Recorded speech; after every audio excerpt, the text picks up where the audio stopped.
think that's mine.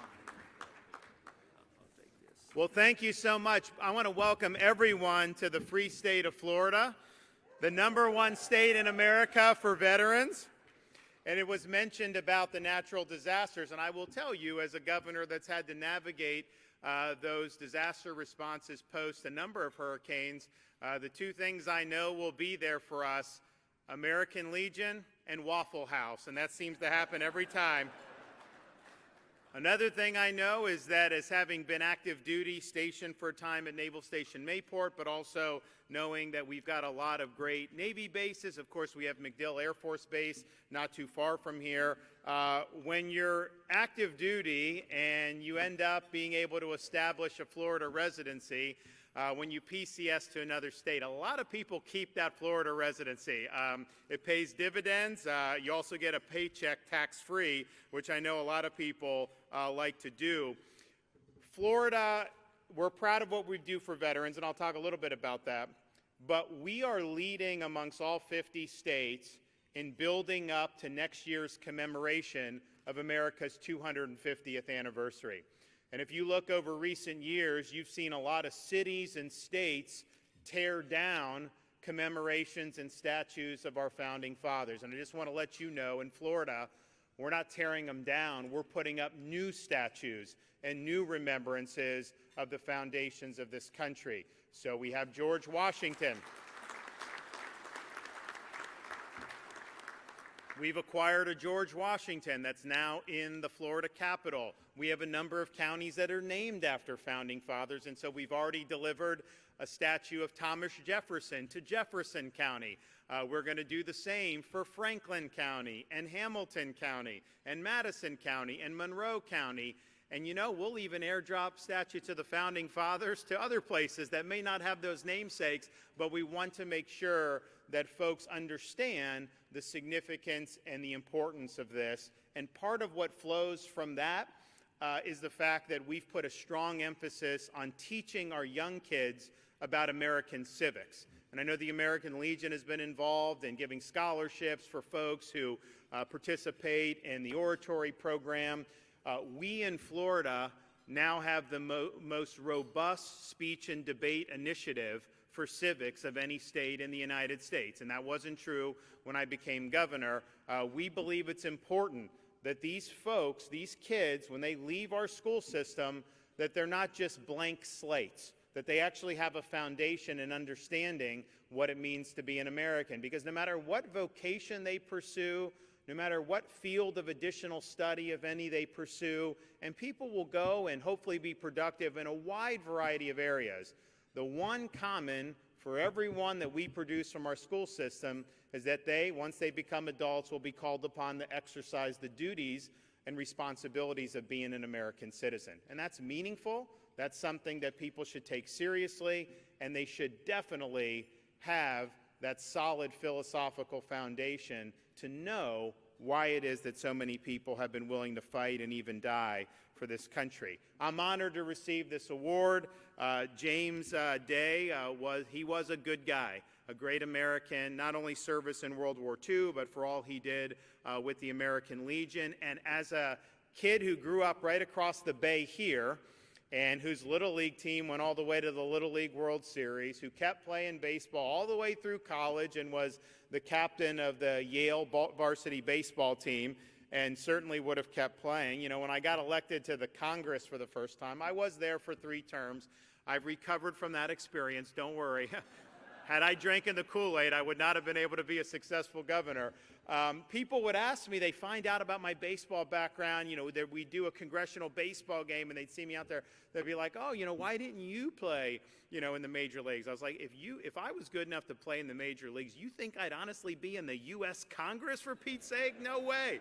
So as somebody that's been involved in baseball, I have noted that there have been some really big, important baseball figures who have received this award. Johnny Bench, the great catcher, maybe the greatest catcher of all time. Bob Uecker, the legendary announcer, and even former commissioner of MLB, Bud Selig. And so that's very, very meaningful to me. But as important as baseball is to me, I looked at some of the other recipients, and the one that I saw that is star power, cannot be matched, is Dolly Parton was receiving of this. So that's my claim to fame, that I got the same award that Dolly Parton wants to get. We are the #1 state for veterans, and I don't say that lightly because I know there's other states that do a good job. Quite frankly, we have some states that do a poor job, and I think that that's a poor reflection of the leadership in those states. But across the board, we have taken strong, decisive action to serve the more than 1.5 million veterans who choose Florida as their home. And that's not just limited to the veteran themselves. We have done a lot for spouses of not only active duty, but veterans, the children of veterans, and that ranges from everything from school choice to programs within the schools to assist veterans and their kids. We have led the way time and time again. We've recognized, there was a discussion in recent years about a nationwide teacher shortage. And the way the media does, they're like, oh, Florida has a shortage. Like, we were below average in terms of what our needs were. There were many states that had much larger shortages. But one of the things we did is say, why get bogged down in bureaucracy when you're trying to invite people to be teachers? So we created a special pathway for veterans to be able to be in the classroom, quickly qualify, and do this. And there was some flunky from some teacher union that said, oh, what does some veteran know just because you're humping it in Afghanistan? What does that do? And I told them, I think a veteran can offer a lot from those experiences. I think kids would look up to a teacher who has served honorably in our military, and I am proud of the program, and I'm proud that it's produced good results. We've worked to help veterans enter the workforce. We've worked on improving mental health options. We've worked on veterans' homelessness, education, and even helping to provide legal services to active duty and to veterans. This has been something that has gone on in every corner of the state of Florida and all of our agencies. So you were introduced to Hammer Hartzell, who runs our department. But all of our agencies are veteran-friendly, and we don't think that one agency is responsible for everything.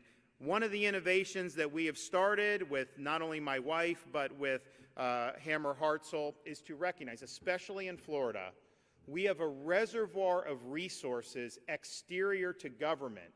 Some are veterans groups that want to specifically help veterans. Some it's just people in the community. Here in Tampa, I've got businesses that if you tell them they need to do something to help veterans, they'll be there. We have individuals who will volunteer to help our veterans. And yet, if you are a veteran and you show up at the U.S. Department of Veterans Affairs, you are met with, and I know they're working hard to change it under the Trump administration. I appreciate their efforts. But for most of the tenure as I've been governor, they meet a punishing bureaucracy. And it's almost like the red tape. It just defeats the purpose of why they're even going there, especially when people are leaving active duty. I remember when I was leaving active duty, they give me like a packet. And, here I was. I had degrees from Yale and Harvard Law School, and I couldn't understand what they were doing. It was mind-numbing. And it's like, okay, we got to really get beyond that. So my wife launched an initiative in Florida, initially focusing on child welfare, called Hope Florida. And the thought from that is, instead of just being a bureaucracy, issuing a welfare check, particularly to single moms with young kids, and creating that dependency, why don't we enlist all these other resources we have in our communities, our faith-based communities, our charities, our individuals, our businesses? So when someone goes in for assistance, their needs are put into what we call a care portal. The needs go out to all these other organizations. And I can tell you this, if you have a church or you have a charity or you have one of those stakeholders in the community who come and help, the results have been spectacular. Since we've put that in place, we've saved the taxpayer over $100 million, and we've gotten over 30,000 people off of means-tested welfare. So it's a great model to show that government does not have the answer to all the problems. In fact, they don't have the answer to very many problems. And so we thought to ourselves, why not apply that in the sphere of veteran support?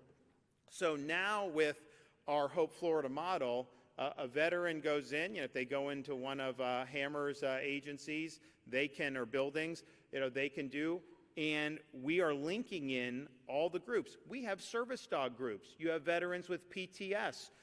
Instead of pumping them with drugs all the time, maybe look and see how that's been helpful to pair them with a service dog and help them lead very productive lives. We also have veterans mental health clinics that people have donated for that provide very good cutting-edge services to veterans in need. We've got folks that want to hire veterans. The possibilities are endless. So I think the key going forward to say, are we really doing all we can for veterans? It's whether it's at the local, the state, or the federal level. Are you operating in a silo? Are you trying to delude yourself into thinking that just one turn of the bureaucracy is going to be what solves all veterans' issues? Or are you understanding that we have a reservoir of resources out there? People want to support veterans. In Florida, that's true. Look, I'm not saying like it's the same every part of the country. I know we got some people that think a lot differently than me, and many of you probably, and that's fine. But I know in Florida we have the ability to do it. So let's harness those resources and let's make sure that the veterans are not limited to what one particular bureaucracy can provide. Because I can tell you, we will expand the horizons for veterans in need, and that could be a younger veteran who just gets out. It could be somebody that served in the Korean War. This is a model that works. And you know, linking people with individuals who care. You look at the problems we've had with mental health with veterans and suicides. You know, it's not always something that's going to be some magic medical intervention that may do the trick. It could be something as similar as a veteran's having a real hard time. Now people know through our initiative, they know about it. That word goes out to different volunteers in the community. And maybe somebody just comes to their house, says, hey, I want to take you to lunch, introduce themselves. I just want to let you know that we care about you. That can make the difference between somebody being able to lead a productive life and overcoming some of the mental health challenges that are so apparent, not just for veterans, but throughout our society. So we've got a good model. We're going to be working with the Trump administration to expand that model in the state of Florida. But make no mistake about it, there's not been any state that has put more emphasis on veterans issues than we have in Florida, and we are proud of that. And really, we should have no other choice. Florida is the only state in the country where both the lieutenant governor and the governor are military veterans. Of all 50 states, we're the only one.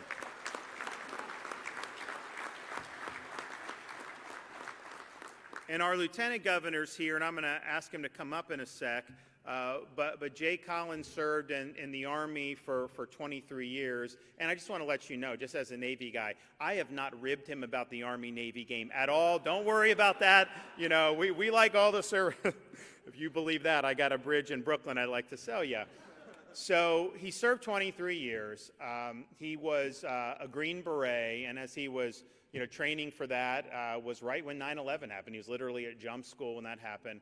So he serves in the Special Forces community, obviously deployed a lot, gets wounded in action, and eventually loses one of his legs. And so he's faced with a situation where, for most people, they would medically retire and try to figure out what the next chapter of their life is. But Jay became the only person in the history of the Army to requalify as a Green Beret with a prosthetic leg. So he ended up requalifying.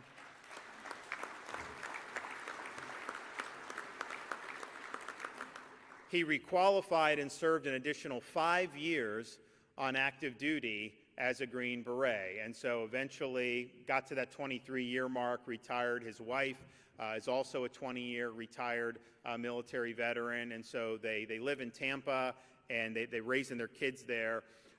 He has been involved with disaster response, operating a charity that is really on the ground. The minute you have natural disasters anywhere in this country, they are there feeding people, helping first responders, helping displaced residents in ways that are really, really meaningful. But then also most recently, as governor, we're very good on disaster response. The hurricane is kind of the thing we really prepare for, but we apply that know-how to other things. So after October 7th, 2023, We had Floridians stranded in Israel in the outbreak of that Hamas conflict. We authorized and executed rescue missions to bring Americans back, and we brought back hundreds and hundreds of people safely to the state of Florida. When there was instability in Haiti earlier last year, we exercised the same authority, and we were able to rescue folks, many Christian missionaries who were there in a really dicey situation. Well, when the Iran-Israel conflict broke out, I authorized similar rescue missions, and I'm proud to do that. I'm proud to lead, but I did that from the comfort of the governor's office in Tallahassee. Jay Collins, who was then a state senator, he personally flew over to Israel, got on the ground as Iranian ballistic missiles are raining down, and rescued countless numbers of people. We ended up getting thousands of people out of Israel during those critical days and flying many of them home to safety.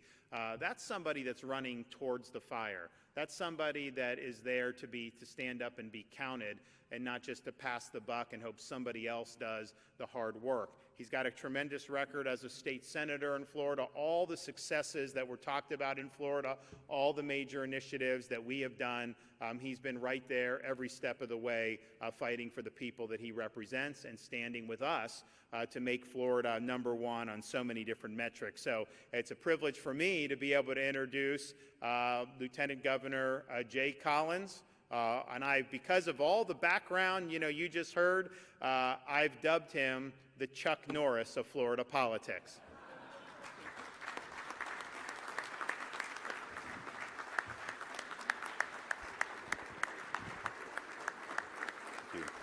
Thank you.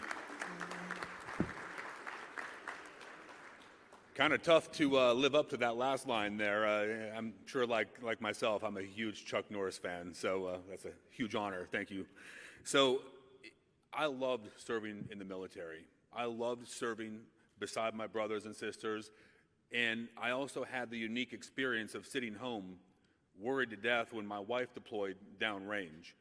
I think that's something we don't talk about enough, how hard that is. I would rather get shot at or shot any day than know that my loved one is in harm's way. So the spouses, thank you for what you do. Thank you for the hard work you put in keeping the home front safe, but thank you for keeping them focused, centered, and on their feet, serving our nation in any regard, male or female there. And, when we talk about service, we talk about sacrifice from the military. The thing that I think we really have to talk about is how blessed our nation is. You heard what the governor mentioned about civics and how we ensure we teach Veterans Day, Memorial Day, and we ensure that they understand the value, the true cost of what that meant. Whether it was day one over in Yorktown, those ideas, those ideals, those principles are uniquely American. They define us for who we are, one nation under God. That matters. What you do, thank you.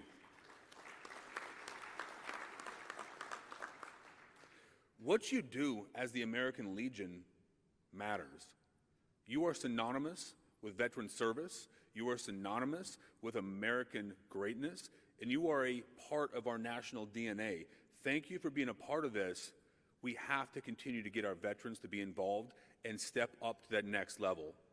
What I want to talk to you about is this, and it's something that, frankly, I had to come to grips with as a member of our military, as someone who didn't want to hyperextend my elbow or my shoulder, patting myself on the back, talking about my service. Quiet and silent aren't the same thing. You see, as a Green Beret, we call ourselves quiet professionals. And in form and function, we kind of found ourselves silent. We weren't talking about what we learned. We weren't talking about what made us who we are, or frankly, the lessons learned in burying our loved ones, our brothers, our sisters from combat. We didn't talk about the values and why somebody would risk who they were or who they could be for something bigger than themselves. And I'm going to tell you this, and I'll give the mic back to the guy you really need to listen to. Quiet and silent aren't the same thing. When you're silent, people often speak for you. And brothers and sisters, many people don't speak the right things for our veterans. We speak for ourselves, and we need to use our voice. Your experiences matter. Your service, your dedication, your continued fight matters. But the reality is, you see, when you're truly quiet, people wait to hear you speak. I can't wait to see a world where more veterans step up, hook up, and they shuffle to that door when they transition, when they step into that next phase, because the world is a better place when veterans lead. I know fundamentally, thank you,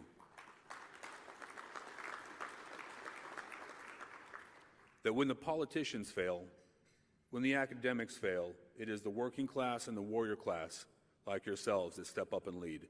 Thank you for what you do. God bless each of you, and God bless these United States. Okay. Well, thanks, Jay. Great guy. You Floridians, you should be proud that he's the lieutenant governor. And I talked about what we're doing for veterans, and I know the American Legion has done a lot of great things, and I think that's important. But I also think it's important, as somebody that's honored to receive this award, to talk about, how I believe military service has informed what I have done as governor. Because I don't think I would have been a successful governor had I not served in our nation's military. And I go back after 9/11, and I hadn't been planning on joining the military, but I felt it was an inflection point for our country. Obviously, there were conflicts that came out of that. And so I raised my hand, and a lot of people were like, well, wait a minute. You have degrees from Yale and Harvard, and you're going into the military? Like, why would you? Because, quite frankly, I would have made a lot more money. I can tell you that. Once I got that ensign salary, I was like, yeah, I'd be doing better. But it was important to me because, I felt that was an inflection point, and I felt that I wanted to be a part of defending the country, in whatever way that I could do it. And so that's really what drove me to do it. But what it really taught me is the true nature of leadership, about putting service above self. I think about the COVID-19 pandemic, and we all look back, oh, Florida was the free state, open, everything. No one will admit that they opposed me on all this stuff back then. But I can tell you, we had a massive hysteria that erupted in this country. The media was stoking fear. Politicians were stoking fear. So-called experts were stoking fear. And they were basically telling us that we had to just be cooped up in homes. Kids couldn't go to school. Businesses were just supposed to stop indefinitely with really no end in sight. And I knew that that wasn't the right thing in terms of freedom, but I also looked at the data and the underlying data, and I knew that they were not accurately saying what was actually going on. So we were serious about it. I mean, we treated, did a lot to help folks who were faced with this, but we had to stand by people's right to work and earn a living, people's right to operate businesses, kids' right to go in and learn in person in school. And in every one of those decisions in those early days of COVID, I was met with overwhelming opposition, and not just from media, which is obviously liberal, not just from my political opponents, which are obviously, going to get upset at me if I cross the street at the wrong time, but even many of the people who helped elect me, voters and other people of my own party. And the polls were just unbelievable against me on everything I was doing in those early days. I had a lot of people tell me, you're doing it wrong. People are not, they don't agree with what you're doing. You're going to end up not being able to be reelected and all this stuff, and you're throwing away, your entire political standing by doing that. And I didn't know whether that was true or not, but I also didn't care whether that was true or not, because the job of me as a leader was to be more concerned with protecting the jobs of the people I represent than I was concerned with protecting my own job or political hide. I had to make the right decisions. I had to get out in front of public opinion, put that stake in the ground and say, this is where we're going to go in Florida. And sometimes you can make the right decisions in politics and it may not work out for you politically, but I had resigned, so be it. I am not going to contort myself into some pretzel and turn my back on the people that need me because I'm worried about poll numbers or I'm worried about the next election. And so we were able to do that, and this country would not have responded had Florida not led the way out of that. And we're proud of doing it. And I don't know that had I not had that background of military and understanding there are things bigger than you, and it's not just about you, that it's about the overall mission, I don't know whether I would have had the fortitude to stand in there and do what's right. The other thing that I think, and it was mentioned many times, we have disasters that can strike in the state of Florida. There's nothing on the horizon right now, knock on wood. We'll see. It's been quiet, but you know, it only takes one, so we're ready. But when you have hurricanes and you have disaster response, you're either going to lean into that, you're going to use all the levers available to you to protect the people you represent, help them get back on their feet, or you just play the blame game. And the thing is, when you go in and lean in on all this stuff, if something doesn't work out, they blame you.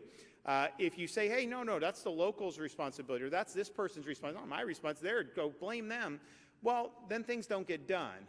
So if you look at Florida, we've, in the major hurricanes we've had, we've seen the restoration of millions and millions of people's power in a matter of hours or a day or two. Never seen that before in the history of any of these hurricanes at that scale. That was planning. That was staging all the linemen, tens of thousands of them before the storm. That's sending people in as soon as the storm passes so that we can get people on their feet. Our search and rescue efforts to be able to rescue people when that is necessary, and sometimes it is, as soon as it's safe to do. We have guys down there on the ground doing that. We don't let bureaucracy or red tape slow down our determination to help people in need. When Hurricane Ian hit in southwest Florida, it severed a bridge from the mainland to Pine Island. They were told, the residents, that it was a 6-month project. Now, it wasn't Florida's bridge. It was a local road. And they came to me and asked if I can help. I said, I'm going to help. We got our guys together. I say, throw the bureaucracy out. I want this bridge built. We've got to get it done. They cannot wait 6 months. The island will die.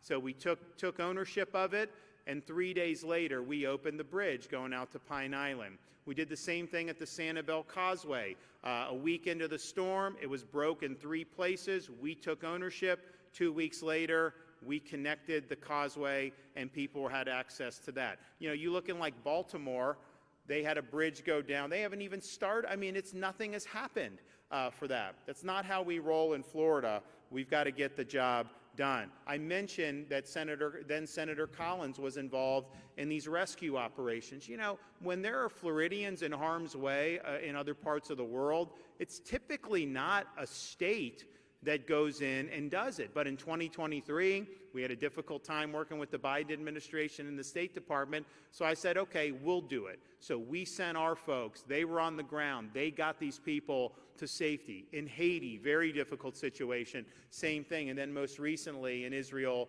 with the Iran-Israel conflict, the 12-day war.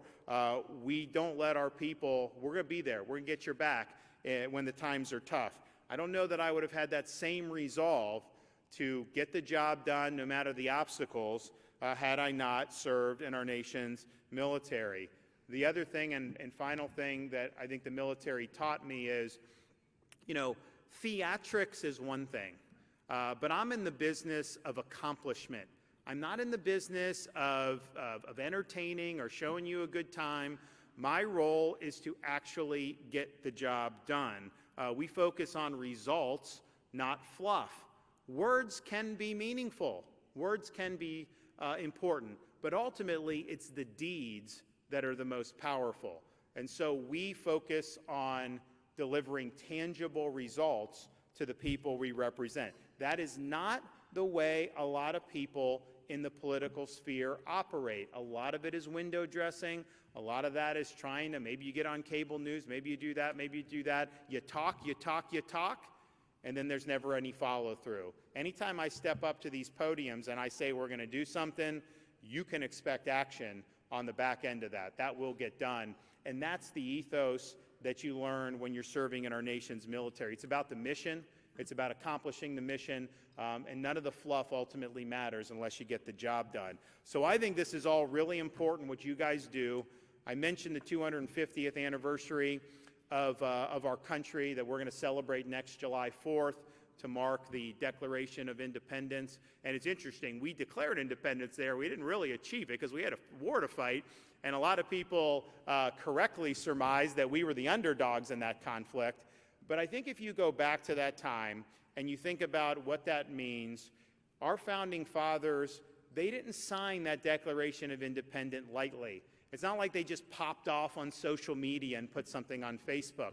They went up to a table and they signed their names knowing that if the revolution failed, they had just signed their death warrants, because that would have been the penalty for what they did. They pledged their lives, they pledged their fortunes, and they pledged their sacred honor. That was meaningful. And these delegates were people that were very successful. It's not like this was like a ragtag group of people. These were accomplished people. These people had a lot to lose, and they were willing to do it because they ultimately understood that you were either going to have a free society or you were not. And Benjamin Franklin put this very crisply when he walked out of the Constitutional Convention, which happened a decade later in Philadelphia in 1787. He was asked, Dr. Franklin, did you give us a republic or a monarchy? And his answer was, a republic if you can keep it. They understood you could have the best Declaration of Independence in the world, you could have the best Constitution in the world. These things do not run on autopilot. They require every generation of Americans to step up and defend those principles and our freedoms, and that can take many different sacrifices. It may require people to put on a uniform, go out and stand in harm's way, risk your life, and even give your life in service to this country and what it stands for. It may require sacrifices far less than that, but it does require effort, and it does require us to understand that we are the inheritors of a once-in-a-millennia opportunity to have a society that believes that, no, government doesn't give us our rights are endowed by God, that the purpose of government is to protect the rights that we already possess, that we want to live under a rule of law, not the whim of individual men, that ultimately a written constitution that lays out limitations on government's power is the best framework we have to make sure that we can enjoy peace and prosperity, not just for us, not just for our kids and grandkids, but for subsequent generations. And none of that could survive without people who are willing to wear the uniform. So the veterans of this country have performed an instrumental part in preserving this last best hope on earth, but everyone here should understand this is all very fragile. What we've tried to do in America with this experiment, that is not the norm throughout human history. Our founding fathers studied all this very intently. They studied the history of all the republics throughout human history. They noticed that there was really one thing that all these prior republics had in common, and it was this: every one of them had failed. So they understood it fell to the United States of America to determine once and for all whether freedom could prevail, whether individual initiative would have a chance, regardless of your initial station in life. And this is the ultimate test. We as Americans, every day, answer that question, can people be free? So God bless everybody for what you've done to serve this country. God bless everybody who's currently serving this country in uniform.